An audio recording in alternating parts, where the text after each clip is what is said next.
Suicide is the third leading cause of death among people ages 15 to 24, killing over 5,000 each year.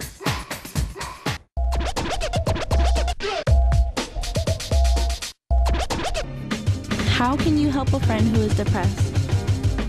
You basically talk to them and comfort them. You tell them like everything's all right, and you kind of go into stuff that you know about them and make them think about the good times. You wouldn't want to put them down. You want to help them out. Just cheer them up. I'll probably tell them go get help from like school or somebody. I get all the facts, so I can understand exactly what's wrong, because a lot of times there's a lot of gossip going around and you hear this and they say that, and I'd probably want to know exactly what went down and then pretty much just figure out what the best solution is. Every 100 minutes, another teen commits suicide. In high school, Ross Szabo had the perfect life. He was junior class president, he played on the varsity basketball team, and was active as a volunteer. What everyone didn't know was that he only pretended to be happy. Inside, he wanted to die. Ross Szabo, Director of Youth Outreach for the National Mental Health Awareness Campaign, recently graduated with honors and a Bachelor of Arts degree in psychology. Thank you, Ross, for being here today. Thanks a lot for having me. Many depressed teens don't look or act sad. To your family and your friends, you seemed happy, but on the inside, your feelings were totally different. Why did you consider suicide?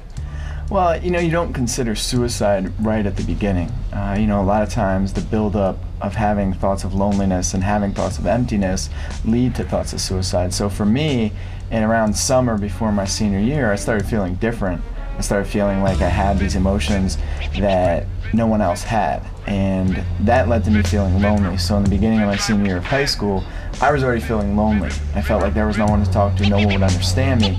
But even if there was someone to talk to, even if I felt there was someone that would understand me, I thought I should have to suck it up and deal with it on my own and get through it on my own. I didn't think that I could talk about what I was feeling. I didn't think I could talk about the emotions that I was having.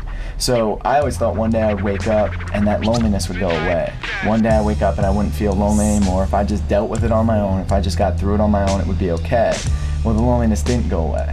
And in November of my senior year, I started having thoughts of death and suicide.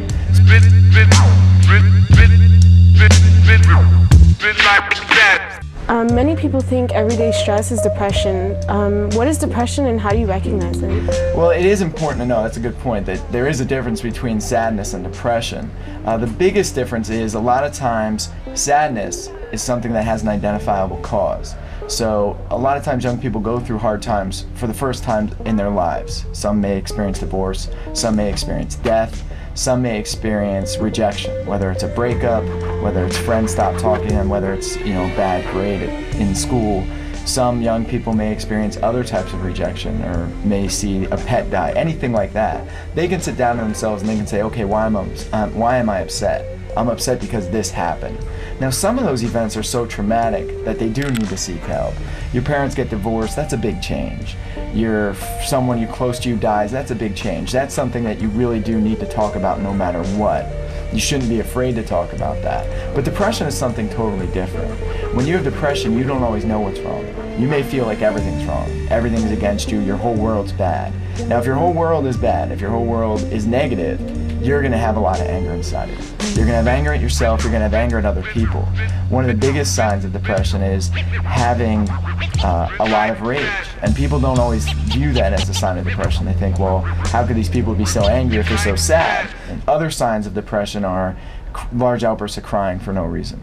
You stop doing the things you enjoy, which doesn't always mean going to school. That can mean stop hanging out with your friends, stop playing sports, things like that. You stop taking care of yourself. So you may stop bathing, you may stop eating, you may stop exercising, doing things like that. Anything you're experiencing is something you should talk about, but we do need to know that there's a big difference between sadness, which can happen to everyone on an everyday basis, and depression, which is a condition that can go on for periods of 3 weeks, months, even years in some people. Both should be talked about, both should be understood, but with depression, there needs to be a different level of how you treat it and how you get through it. What are the warning signs that someone is going through depression? The most prevalent warning sign, or the most common warning sign you're going to see in young people, is they're going to stop doing the things they enjoy. They're going to stop caring about the things they care about. They may give some of their things away if they're really thinking about taking their own lives. They will, want to lay in bed all day. They will want to shut down. They may act out anger against other people or act out anger against themselves. Sometimes one of the biggest signs of depression can be cutting yourself. There are other signs of depression. Eating disorders co-occur with depression a lot. So someone may have an eating disorder and depression. Alcohol and drugs are also big things with depression. A lot of times when you have all these depressive thoughts, you don't want to think like that. You don't want to feel like that. So you turn to alcohol to shut your mind down. As a teenager myself, how can I help someone who's going through depression? There's two things to be aware of when you want to help your friends that you think are experiencing depression. And the first thing is focusing on them. You want to note to them, or you let them know that you think they've changed their behavior. So, because a lot of times people aren't even aware that they are having a problem. So you can say, hey, you used to do this, and now you're doing this, and I feel like it's because you may have some type of problem. Or maybe, you know that something happened in their life. Maybe that death affected you that way. Maybe your parents getting divorced affected you that way. Once you help them identify the problem, then you want to let them know that no matter what they're going through, it is treatable. No matter what they're going through, it is something they can get through, especially if they're a teenager. They have about 60, 70, 80 years of their life left. They can make a choice to try and work through it and try and work on it now to make those rest of their life a little bit better. And you can help them by asking them questions and finding out what's going on. Is there anything about depression and suicide you would like to add?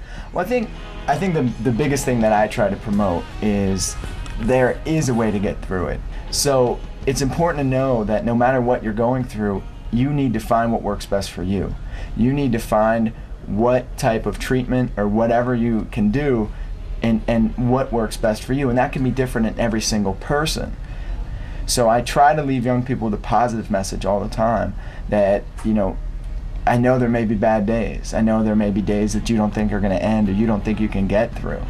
But if you work on yourself and if you try and find what works best for you, and if you take the time to do it, it is something that you can change and it is something that you can get through. All these problems are treatable. Thank you, Russ, for not only sharing your personal story with us, but furthermore informing us about depression and suicide. You're welcome. Thanks a lot. Don't ignore the warning signs of depression. It's okay to get help.